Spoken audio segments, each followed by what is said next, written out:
podcast. If you like what you hear today, please listen to Breathing with Bierman, the podcast on YouTube, Instagram. My wife should have it on her Facebook and everything. Today's guest is a special guest taking the fashion world by storm. This talented designer made waves with her luxurious bridal couture creations at the prestigious Paris Fashion Week. Here to show her journey, her inspiration. Get ready for for an inside look in the world of fashion. Please welcome again from South America, a rising fashion star, Isabella Salvador. Thank you.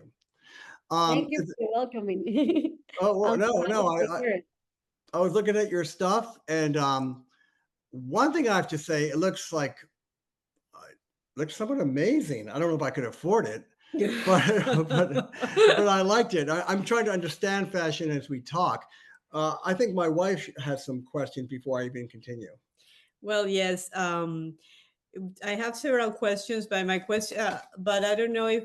Let me see. I wanted to start with you, Isabella, going to school in um, Ecuador. following a career that is not kind of the some.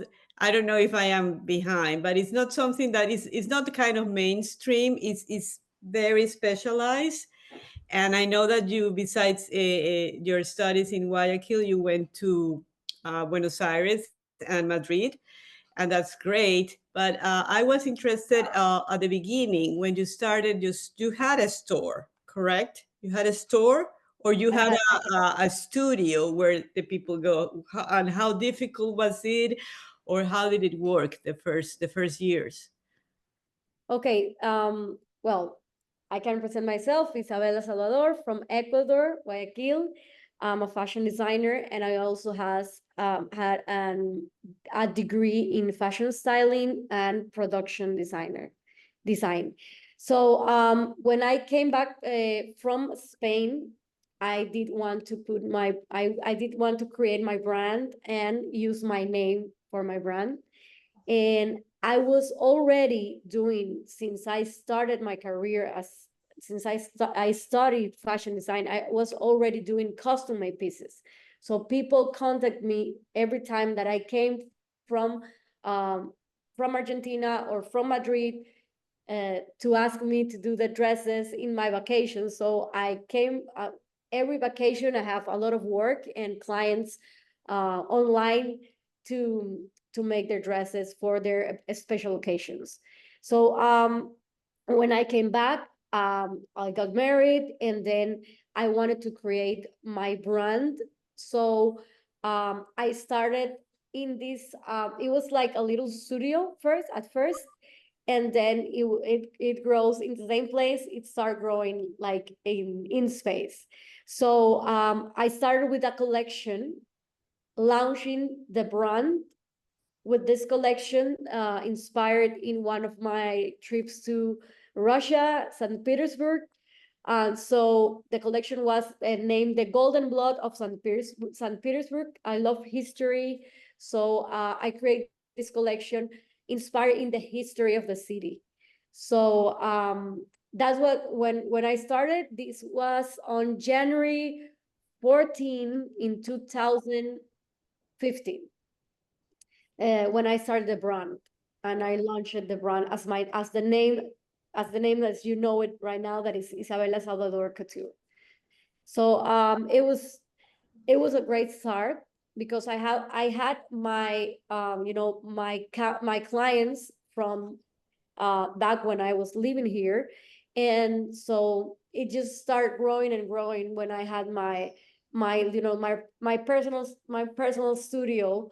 And at first it was just a studio, so I just did custom made, and then I start launching collections in different stages of the year, with different in different occasions, like New Year's Eve collection, or Mother's Day collection. And then I was in the necessity of having a store. So in the same place, we rebuilt it, and we put a store in front. in the front, and it was a great opportunity for me to meet other people, because at first it was like, somebody that knows somebody made a dress for me, and then in this space I grew my clientele. It seems because of the collection that of the Paris Fashion Week, that it is not an issue to get those the fabrics and the And the the material, stuff, yeah, that you use to embellish the dress, the yeah. feathers or it sequins and stuff like that. It's all available Yes. there? We have here in Ecuador, we have uh, great fabric stores. We have a lot of fabric stores here. I like, because they are not the fabrics are not all made in Ecuador. They are imported. They import the fabrics, but we have a lot of fabrics. I have when I travel, I try to see fabric stores, to visit fabric stores. In Miami, I shop fabrics because it's close. I travel a lot to Miami, but I mean, there's not a big difference. There's not a big difference. We have everything here, every kind of fabric, like natural or artificial fabrics, but the best materials, we have it here. So for us designers in Guayaquil, at least, we have a lot of materials to do our collections or our work to work with. Go ahead. Okay. Well, your dad at the Paris Fashion Week was, I think, a significant milestone for anybody. Thank I think you. I'd be intimidated. That's like if you're a soccer player, you say football going to the World Cup, or for American being at the Super Bowl with 100 million eyes. Some people are asking me to ask you, how does your Ecuadorian heritage, if it does, influence your collection? And what do they think of Ecuadorians? Do they know about Ecuadorian? Yes, they know about Ecuador. I mean, the primary language that we spoke with the people of these big, huge organizations is English, because there's in this Paris Fashion Week, they have people from all over the world working in this industry. So you have like from Asia and people from New Zealand and from England and from Paris, but everybody speaks for me the universal language, is the English. So they know about Ecuador, they know about South America. They contact me via Instagram at first, and they send me an email. I didn't read it. They resend me the request in Instagram, via Instagram, and they contact me that way. I mean, I was in shock at first. I didn't pay attention to it, because sometimes you get a lot of spam in Instagram, so it's hard to know if it's real. So when I knew it was real, it was like breathtaking. It was like a dream come true. So I work hard to get there. And in about my Ecuadorian heritage in this collection, I really think that I brought the artisan work, the Ecuadorian artisan craftsmanship in the details, in the handmade details from the artisans, the Ecuadorian artisans that work in my collection. But the inspiration came from ballet, from classical ballet, actually. I find this art form very, very feminine, and they always like they want to represent like this kind of perfection, this untouchable perfection, and for me it's breathtaking.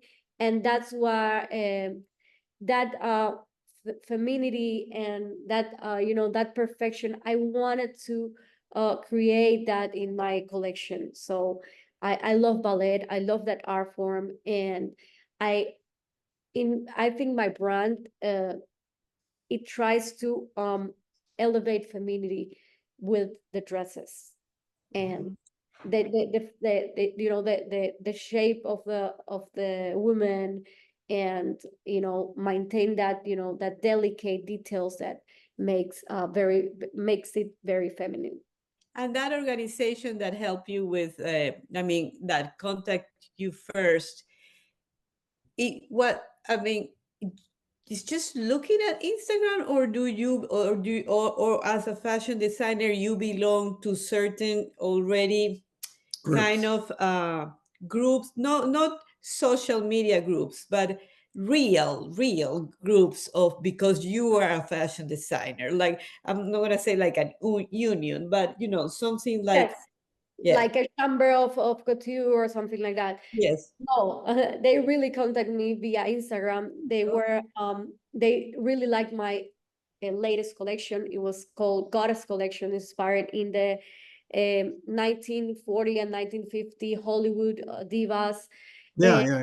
And they love it. They love it. I think that with that collection, that was like an open window for me to get to cut their attention.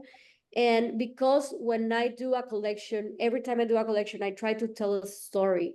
I mean, I have inspiration. It has like a background and a history on it, and I try to do this uh, uh, to bring the fashion production to every collection that I do, so it can the collection can the images from the collection, the campaign, we can call the campaign, reflects the essence of the collection. So I try to tell a story with every single picture that I do.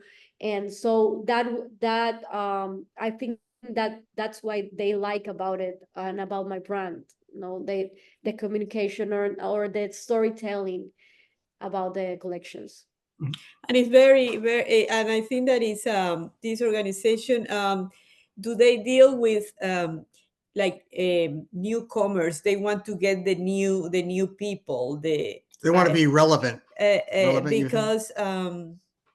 because they provide a lot of support. Being, That's you what you- mentioned that they in her send other interview, invitations, yeah. yes, and then they had the place already for you, the makeup artists, the models. So it's like, if you are traveling from another country, you bring your dresses, but The infrastructure is already set it's up for you. already set up. Yes, And so I mean, it's super helpful because for us as a foreign designer, we don't have contacts in Paris to do a Paris Fashion Week, to be in Paris Fashion Week. So they help designers. They want to bring designers from all over the world to this platform that is Paris Fashion Week, so they can the people from Paris can get to know others, like, other designers' collection. And I think it was like I'm very grateful with them to pick me.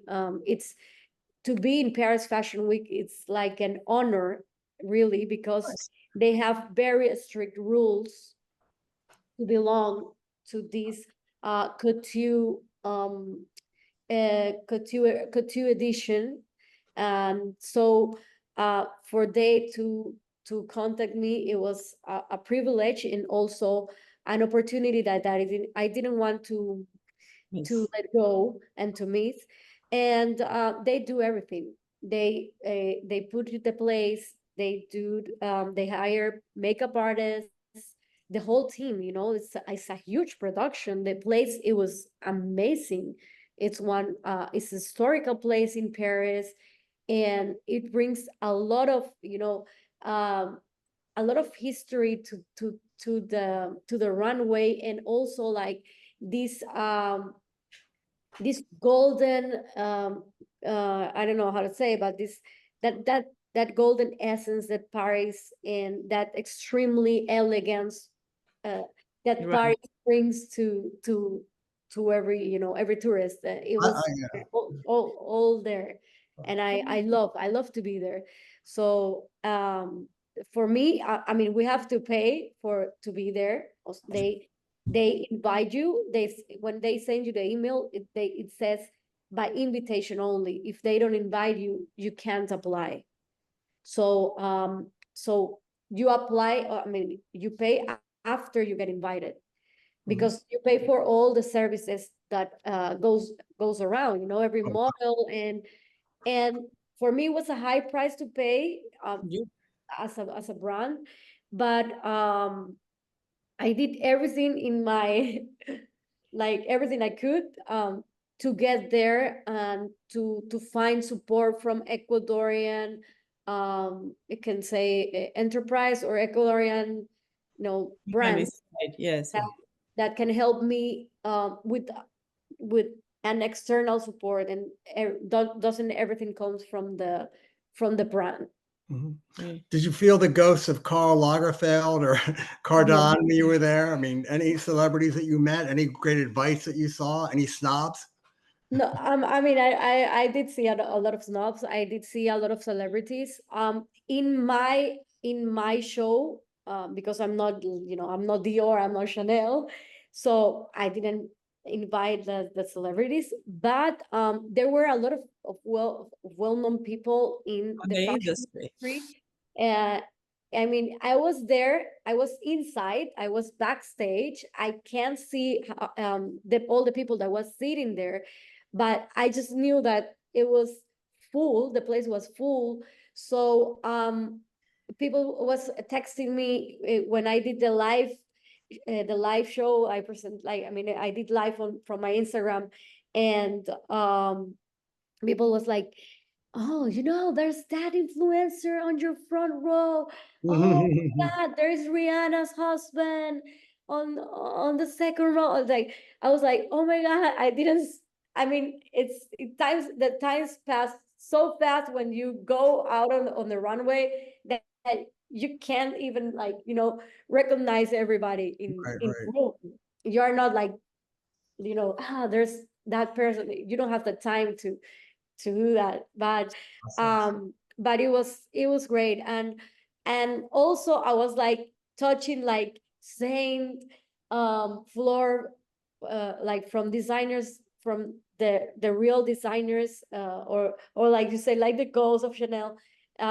Also Dior and Chanel hosted events and runways before in the same place that I did the runway. So it was like, wow, I'm here and this is the background of the place. So it was a big deal. It was Hopefully, like teach me moment. hopefully a good investment too, for your networking, your exposure, for your worldwide. I mean, to launch your worldwide crusade to bring your couture to the world, which I think can happen. Of course, I think so. Yes, Yes, I that, think that's my mission, to bring like my Ecuadorian work and my brand to many different places in the world. So I mean, Ecuador is a very small industry. It's a very small country also. So if I want to work with this elevated materials, and this the hand craftsmanship, it's very expensive to do it. So I think that the worldwide or the worldwide market, it will, like, I could sell my pieces in the prices that will definitely, the value that has the pieces. Maybe here you have to do pieces for um like for your people, like for the budget that they have. And I want to, like, to explore more with other fabrics, other materials, and to do this, so it can sell out there overseas. in Europe or in United States. Mhm. I send pieces for my clients that I have from the United States or from Europe or from South America, other countries from South America, that I don't have like a store or a presence in those countries or those cities. I have some questions from Princetonians in the crowd, and I'm shocked because I guess we are kind of sophisticated, even though we're, I think gringos, as my wife said, that some of the Anglos here tend to dress very frumpy, but we won't get into that, at least in Princeton. But one question is, how do you balance? I wish I'd said this, but I'm not that sophisticated. How do you balance traditional elements with contemporary trends in your creations? Because they seem to be old Hollywood, but at the same time, I guess you want to be contemporary too. Yes, I really wrote about this because I wanted to be very specific about that. For brides, I try to design timeless pieces with modern trends, like in the contemporary pieces for dresses, replacing like the classical bridal veil, for example, with a cape, or the train with bows or different elements that evocates the original piece. So like adding accessories such as glove, that I use a lot of glove in my dresses. I love it. Handmade glove in different materials or details such as like handmade flowers elaborated with fabrics and pearls. And that's the way I bring the contemporary trend to the traditional wedding dress, with different, like playing with little elements. So the collection can be timeless also. And when you see a picture of the bride, you see the picture and you say, okay, I will definitely use this like 10 years after my wedding, or the classical mom, why did you use that veil, or what happened to your dress with the in the 80s you have this sleeve with a lot of volume, and Yes. the hair with volume. And so it's like you look at those pictures and say, oh my God, what were you thinking about? So I try to to do pieces that can be as Use timeless as anytime. possible, and a beauty in time.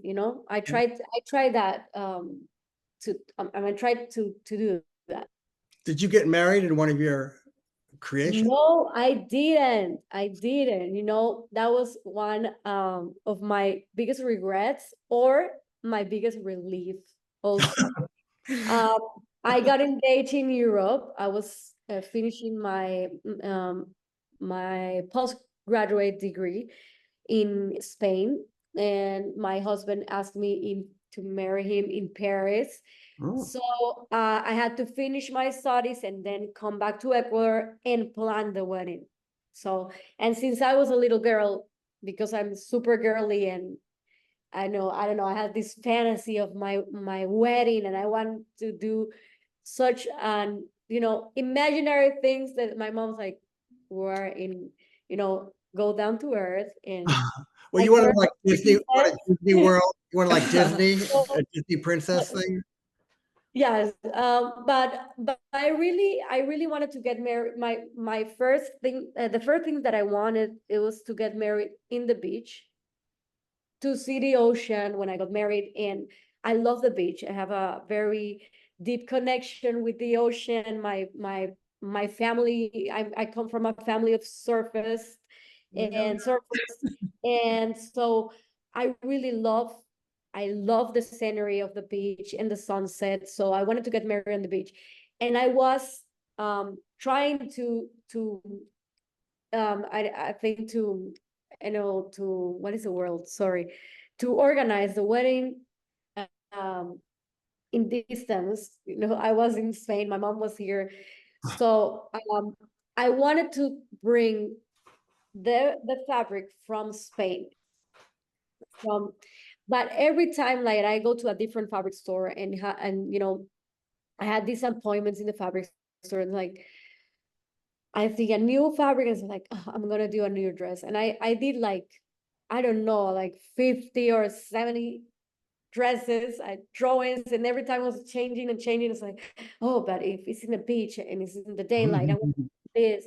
So my mom's like, come without the fabric, and we deal with this in Ecuador. But I was all in that year, all my friends got married, all of my best friends, and in the same month I have like 4 weddings, and all the year I have like 22 weddings in the same year. So, and everybody hired me to do their the bridesmaid dress, the mom of the bride, the mother of the bride, the family of the bride. Everybody needs me to do their dresses. So I didn't have time for me to really think about the dress. I was so stressed, and I was changing all the time. I was changing the dress all the time, the design. And my mom says, please buy it, It was Yeah. so I did my whole bridesmaid. I did my mom's dress.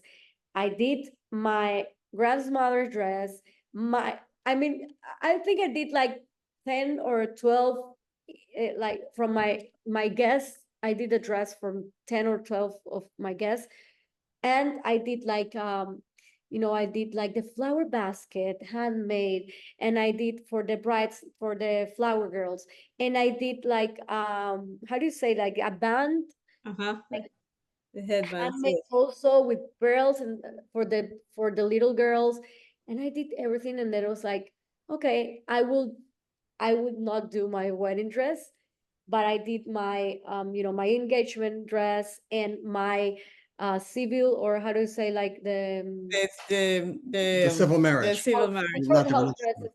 But Okay. you might want to get ready when you renew your vows. You can do your dress. Eh, I was planning to do that this year because I before Paris Fashion Week in August, I turned 10 years, and I was planning, since I got married and I didn't did my dress, like, we need to do the vows. I have to wear my own creation. So, but definitely we changed it for Paris, and then we went there, and we had, we were recalling about the day that he asked me to get married in the Eiffel Tower. So it was nice. Also, we celebrated in a different way. Yeah. In their last 5 minutes, make sure to get her time, and then you can ask the final questions. But we want to also get her information, where they can Sure. buy stuff. Go ahead. Yeah, I was thinking also on your or the when you did your dresses, and you were thinking of the jewelry, and that the jewelry designer went with you. It was that part of. I'm just curious if that was part of when they invite you. They were okay with that, or or because I think that of course jewelry is part of the whole outfit. Makes the outfit, or dress it down, dress it up, and we have 3 minutes. But Mhm. yes. Yes, of course. I did want to go with with a national brand to elevate a little, to elevate the looks. Definitely, I want a high end jewelry. Hmm. I was searching for designers and for brands to come with me, and this was the first brand to say yes. And she was part of them. She was part of it with her beautiful jewelry, and also, and she helped me with some of the expenses that we have there, the photo shoot, the video, and everything everything that we hire people to fly from different countries to come with us to Paris. So she helped me with that because it was very helpful, and her company was definitely how can I say, like, uh welcoming, I mean, heartwarming, to bring somebody from Ecuador and be part That's of nice. the show also. We didn't get into the bag, the dresses. That could be next time. Hopefully, we can get some No, oh pictures. no, but the suitcases didn't arrive, and it Oh, was really, Oh, really.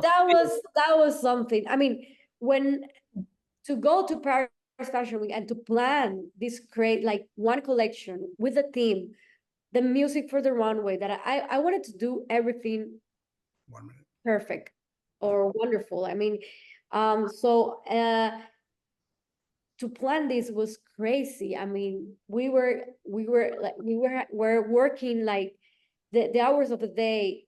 It wasn't Not enough, not enough, right? to do all the work that we had. We had a lot of work. We worked like Saturdays and Sundays. So I sacrificed a lot to go there. I put all my energy, all my energy.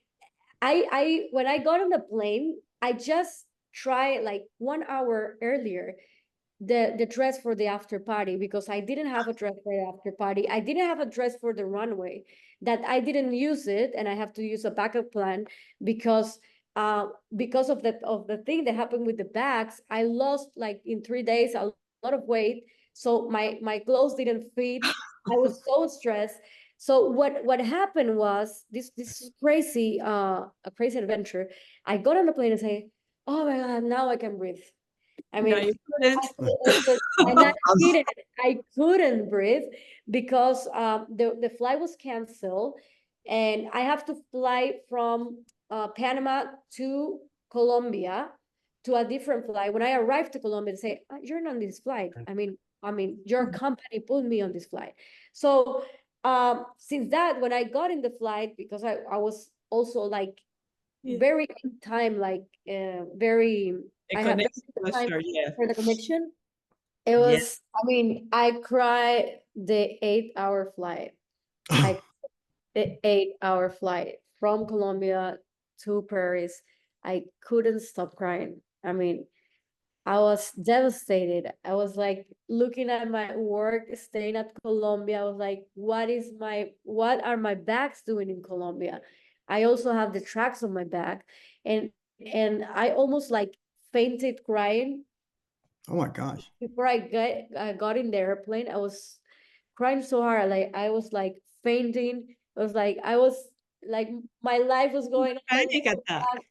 So um so like people start like, okay, we're waiting for you to get on the plane. Are you getting on the plane? It was like, I don't know what to do. I mean, if I get in the plane without my bags, how can I get my bags back? But if I stay here in Colombia, what am I gonna do here and waiting for another flight to go? I'm not gonna make it. So they did arrange for the bags to get before the Air France, the Air France bag in the next flight. They didn't send me in another company, like in Avianca. So I fly from Ecuador in Copa, and then when I arrive, I fly in Air France to France, and then Avianca was taking my suitcase. So it was crazy because in the airport, when I arrived to the airport to pick up my bags, they said like, okay, but you're not a Bianca passenger, so you can't get in. So it was like it was from 6 o'clock to 5 p.m.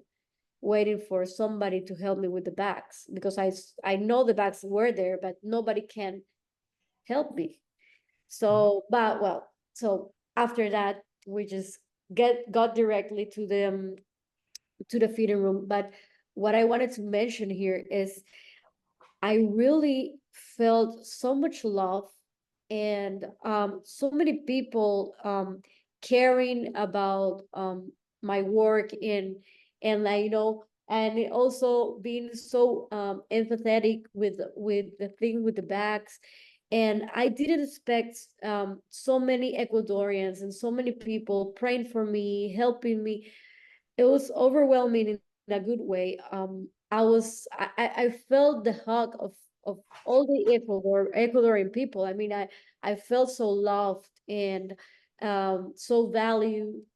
I didn't Oops. knew so much my work. If that hasn't happened, I didn't knew that so many people like what I do in Ecuador, and so many people want me to to triumph, or what's the word? I mean, I think uh, that everybody was sort of living your experience, yeah. every day with all the you kept us updated. So we were living through you that kind of experience, and I find it fascinating because some people say, "Oh, I want to be a fashion designer," and I was stop on my tracks to say, "No, well, you really need to know how the fabric works and how to sew." And a lot of things, and I'm very happy that, as you mentioned, you study fashion production and all that, so that gave you a solid foundation to be able to understand what the runway show involved. So I think that was great. It was a very good addition to your studies, in my opinion. Yes, yes. I did one that I love fashion production and I love fashion styling. And I knew, I mean, I also study shoe design, and also study like took courses of makeup artist. So I have my degree, like my diploma of makeup artist.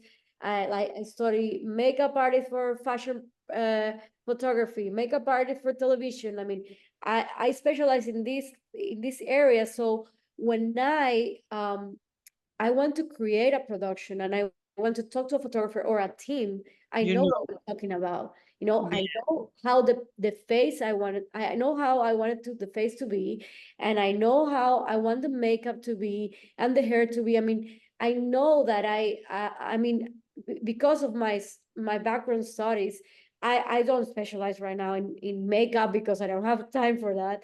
At the beginning, I was doing the makeup for my custom made clients, custom made dresses clients, you know, and I was like, you have a wedding and I can do your makeup and I can give you a dress.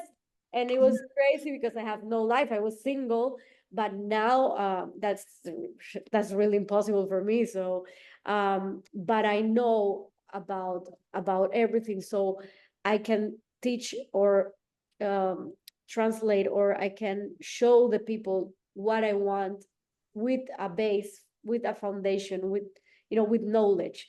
Yeah, So and you understand how long it takes and what is all involved, which so you have a very, very wide how do you call Spectrum. spectrum And- of all what is involved. And also they can't also don't get ripped off. Well, let's try to wrap up things. Though I told my wife, Because we can talk the whole night, so this is not good. I said I knew before this, my wife being an Ecuadorian, talking to a fellow Ecuadorian, the conversation might never end, which is great, but Zoom ends. So let's wrap it up. Ask her where we can reach you. Isabella. So for everybody who is watching, what tell us your Instagram and everything that you want, the platforms. okay, so my two platforms, I'm right now on TikTok. It's a new platform for me. My main platform is Instagram, really. Also, I have my Instagram account with my name. You can search Isabella with double L Salvador, um, at underscore couture, couture,